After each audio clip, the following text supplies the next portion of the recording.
Halo dulur, selamat pagi. Pada pagi kali ini saya akan melakukan pengecekan terhadap jambu yang saya tanam. Ini jenis jambu citra. Ada juga yang saya tanam itu jambu jenis King Rose dan satunya lagi itu jambu jenis mutiara hitam. Ini untuk jambunya bertepatan usianya 1 bulan setelah tanam. Begitu dulurku ya. Di sini kita melihat daripada perkembangan jambu ini, setelah saya amati daunnya bolong-bolong, dirusak oleh hewan ataupun dimakan oleh hewan. Namun saya cek di pagi hari ini, kadang-kadang juga di sore hari saya cek, ternyata tidak ada hewan. Saya kira yang pertama itu ada ulatnya atau sejenis hewan tertentu yang pemakan daun, begitu dulurku ya. Namun setelah saya cek di daun maupun di batang, saat pagi hari sampai sore hari itu tidak ada hewannya. Artinya tidak ada pemangsanya, begitu dulurku ya. Karena ini daun pengorok ataupun daun ini dilubangi, saking penasaran makanya saya cek di malam hari. Nah, setelah saya cek di malam hari, sangat mengejutkan sekali. Ternyata hewan ini yang memakan daripada daun jambu yang saya tanam. Itu. Ini hewan ini termasuk aktifnya di malam hari untuk mencari pakan, begitu dulurku ya. Tuh, setiap daun ada yang menempel dan juga berterbangan. Karena ini memang aktifnya di malam hari. Nah, bagaimana caranya kita mengantisipasi agar daun jambu kita tidak bolong-bolong dimakan oleh hewan sejenis ini? Saya pun kurang tahu ini hewan jenis apa, begitu dulurku ya. Karena setelah saya amati, ternyata setiap daripada jambu yang saya tanam ini rata-rata daun di bagian bawah tuh dimakan oleh hewan ini, begitu dulurku ya. Boleh dilihat yang di sini tuh, dia daunnya bolong-bolong tuh. Ini juga kalau di siang hari kita lihat ini ada kohe daripada hewan tersebut, begitu dulurku ya tuh.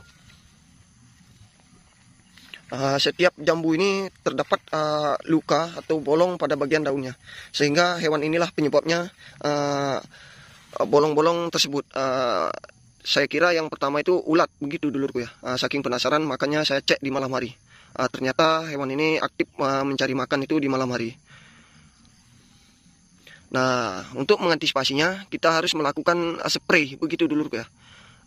Nanti kita lihat, karena ini aktifnya hewan ini di malam hari untuk mencari makan, makanya waktu di sore hari ataupun di malam harinya kita akan melakukan spray agar mengenai daripada bagian tubuh daripada hewan tersebut.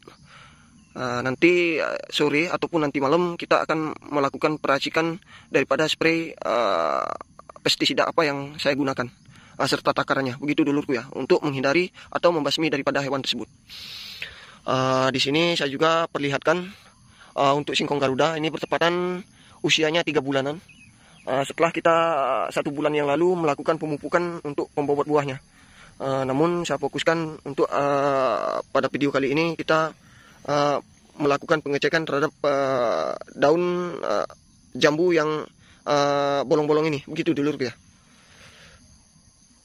Untuk perkembangan singkong Garuda ini sangat tinggi sekali. Bahkan di sini di dalam singkong Garuda ini, namun saya berikan gang, di sini juga ada alpukatnya, begitu dulurku ya. Boleh kita masuk ke dalam. Nah, tuh. Ini jenis alpukat red Vietnam. Kalau kita lihat daripada ciri-cirinya, karena pada video sebelumnya sudah saya terangkan beberapa jenis alpukat yang mudah kita pahami sebagai pemula ataupun sebagai awal kita melakukan petani alpukat, begitu dulurku ya. Nah, tuh. Untuk perkembangan alpukatnya bagus, karena di lorong ini saya memang berikan lorong agar singkong ini tidak mendekati daripada alpukat. Yo, singkongnya sangat tinggi sekali.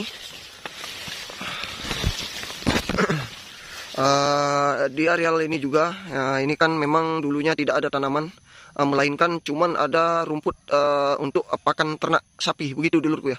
Baik itu jenis odotan maupun jenis rumput gajahan. Ini jambunya.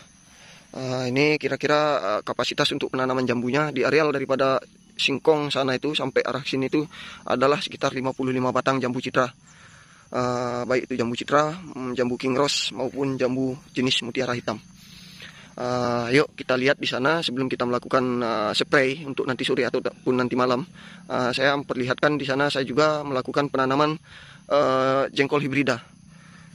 Yuk kita lihat sebelah sana, karena setiap daripada tanaman ini saya lakukan penanaman ngeblok-ngeblok begitu dulurku ya, tidak saya campurkan, namun di satu lahan begitu dulurku ya. Sedangkan untuk penanaman jambu kemarin ini ukurannya kita berikan jarak 6x6 antara jambu dengan jambu, sedangkan jengkol yang di sana bisa 6x8 begitu dulurku ya. Makanya kita lihat untuk perkembangan jengkolnya. Nah ini dia untuk jengkol hibridanya. Ini sudah ada tunas barunya. Ini bertepatan usianya 3 minggu setelah tanam. Begitu dulurku ya. Ini kemarin kita beli stekan atau sambung pucuk. Ini jenis jengkol hibrida. Ini karena kemarin waktu kita beli stekan itu plastik untuk melipat daripada sambungan pucuk ini belum dilepas, makanya saya lepas agar tidak mengkerut di bagian batangnya ini. Begitu dulurku ya. Untuk perkembangan jengkolnya bagus, dan untuk perawatan di sekelilingnya ini sudah saya tebarkan dolomit, baik itu kuhe lembut, agar merangsang terjadinya cepat pertumbuhan daripada jengkol tersebut. Kita lihat juga sebelah sini, karena jaraknya saya berikan 6x8. Kebetulan kemarin saat kita melakukan pencabutan rumput di areal buah naga, sekalian melakukan pencabutan di bawah jengkol ini untuk rumputnya. Begitu dulurku ya. Apabila ada tunas di bagian bawah, di bawah stekan itu, makanya wajib kita pangkas. Begitu dulurku ya. Karena ini bagian atas merupakan stekan jengkol hibridanya, makanya kita biarkan agar dia untuk perkembangannya nanti kita lihat tunas mana yang lebih bagus, karena ini baru dia melakukan pertumbuhan tunas baru. Nah di sini juga ada. Tuh. Untuk perkembangan daripada jengkol ini sangat bagus sekali, karena memang sudah bermunculan daun muda yang berbentuk kemerahan ataupun tunas muda yang baru. Itu dulurku ya. Ini terus arah sana. Ini jarak dari sini ke arah sana itu kira-kira 6 meteran, sedangkan arah sini ini mencapai 8 meteran untuk penanaman jengkol hibridanya. Begitu dulurku ya. Tuh. Di sini juga saya tumpang sarikan dengan pete. Itu ada beberapa pohon pete, karena memang berdekatan dengan kebun karet. Makanya saya berikan pete, karena bibitnya cenderung lebih murah dibandingkan dengan jengkol stekan. Gitu dulurku ya. Nah ini untuk perkembangan petenya bagus. Tuh satu baris ini atau satu jalur ini saya berikan bibit pete. Karena memang terkena rimbunan karet di sini. Saya sayangkan sekali apabila kita menanam jengkol hibrida. Begitu dulurku ya. Karena di sisi lain jengkol hibrida itu bibitnya sangat mahal.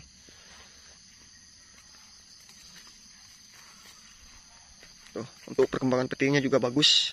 Nah ini kuhenya. Ini kuhe merang, kuhe ayam merang. Ini begitu dulurku ya. Nanti setelah karena ini sudah saya lakukan penaburan dolomit dan kuhe lembut bekas gilingan yang kemarin saya terapkan pada jeruk itu, makanya ini kita melakukan persiapan stok untuk pemupukan selanjutnya. Nah kita lanjutkan nanti sore saat kita melakukan spray pada jambu citra yang daunnya dirusak oleh hewan pemangsa. Begitu dulurku ya, yang aktif untuk mencari pakan di malam hari. Mungkin sekian pada pagi kali ini. Nanti kita lanjutkan di sore harinya untuk melakukan pengoplosan pestisida untuk membasmi daripada hama perusak daripada daun jambu. Nah kita mulai saja untuk melakukan pengoplosan obatnya. Nah ini pestisida yang saya gunakan. Di sini juga ada bahan aktif dimetoat, nama merek dagangnya Canon. Di sini juga ada pasta.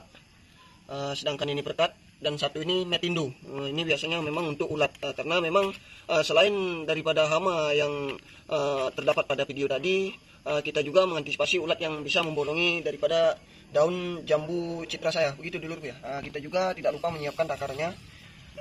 Yang pertama kita lakukan pengisian air di dalam tangki ini. Karena memang daripada jambu yang saya tanam itu berjumlah 55 batang, saya rasa untuk 8 liter air ini cukup untuk melakukan spray seluruh bagian daripada jambu. Begitu dulu ya. Dan saya juga menyiapkan ember kecil yang sudah saya isi dengan air bersih. Langkah pertama yang kita lakukan adalah mencampurkan metindo ini. Kira-kira ini kan takarannya 15 gram atau 15 miligram. Kita ambil 1 sendok ini. Begini dulurku ya. Kita langsung campurkan kepada air. Sedangkan yang kedua ini kita menggunakan bahan aktif dimetoat. Ini memang dia baunya kurang enak. Ini memang dia apabila mengenai daripada hewan tersebut maka akan terjadinya kontak lambung, gitu dulu ya. Kita isikan kira-kira 15 ml juga. Tuh, baunya sangat menyengat sekali. Intinya bebas untuk merek dagangnya, baik itu Canon, Yadek maupun yang lainnya atau Destan. Yang penting bahan aktifnya dimetoat, begitu dulu ya.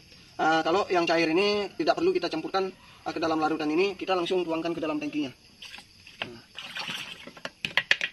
Sedangkan untuk pastaknya ini cukup kita campurkan 10 mili, karena ini ukurannya 15 mili, sedangkan sendok ini ukurannya 10 mili, makanya saya menggunakan sendok makan ini, gitu dulu ya. Langsung kita tuang ke dalam sendoknya, kira-kira segini. Ini cukup langsung kita tuangkan ke dalam tangkinya juga. Aduk secara merata. Setelah itu kita akan menuangkan daripada metindo yang kita tuangkan ke ember kecil ini ke dalam tangki. Tuh. Ini memang perpaduan untuk pestisida yang saya gunakan, memang perpaduannya untuk membunuh serangga, begitu dulu ya, termasuk yang ada pada video. Dan tidak lupa juga kita menggunakan perekat agar pestisida yang kita gunakan merekat pada tanaman yang kita semprotkan ataupun mengenai hewan, sehingga hewan tersebut akan tetap dia terkontaminasi dengan pestisida yang kita gunakan. Ini kita cukup menggunakan takaran 30 mili atau 2 sendok daripada takaran 15 mili ini, begitu dulu ya. Ini tuangkan 2 sendok karena ini memang takaran untuk 8 liter air. Kita cukupkan untuk 2 sendok atau 30 mili. Sengaja kita melakukan pengoplosan obat ini di sore hari, nanti malam kita melakukan spraynya, agar memang di video kali ini memang terlihat jelas pestisida yang saya gunakan. Kita sambil mengaduk-aduknya, sambil kita menunggu waktu yang tepat untuk melakukan spray, karena kita tahu pada video tadi terlihat bahwasanya hewan pembolong daun daripada jambu ini aktifnya di malam hari untuk mencari makan, gitu dulu ya. Nanti kita melakukan spray kira-kira kurang lebih jam 7 sampai jam 8 malam. Nanti kita lanjutkan untuk spraynya. Nah, ini dia dulur, hamanya sudah mulai mengumpul. Ini tepatnya jam 8 malam. Itu terlihat hamanya. Kenapa pada malam ini saya melakukan spraynya, begitu dulurku ya, agar mengenai daripada bagian tubuh dari hama atau serangga yang menyerang daun jambu ini. Ayo kita langsung saja melakukan spray. Ini sudah saya siapkan. Nah, ini begitu dulurku ya. Kita semprotkan secara merata.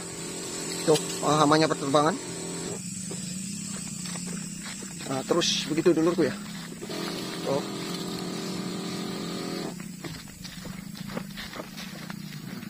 Nih. Karena setiap daripada daun berlubang ini pasti ada hamanya. Hama serangga sejenis kumbang ini, begitu dulurku ya. Begitulah sekilas contoh spraynya. Mungkin sekian, saya lanjutkan untuk melakukan spray berikutnya, begitu dulurku ya, sampai selesai. Mungkin sekian, saya ucapkan selamat malam, sampai jumpa.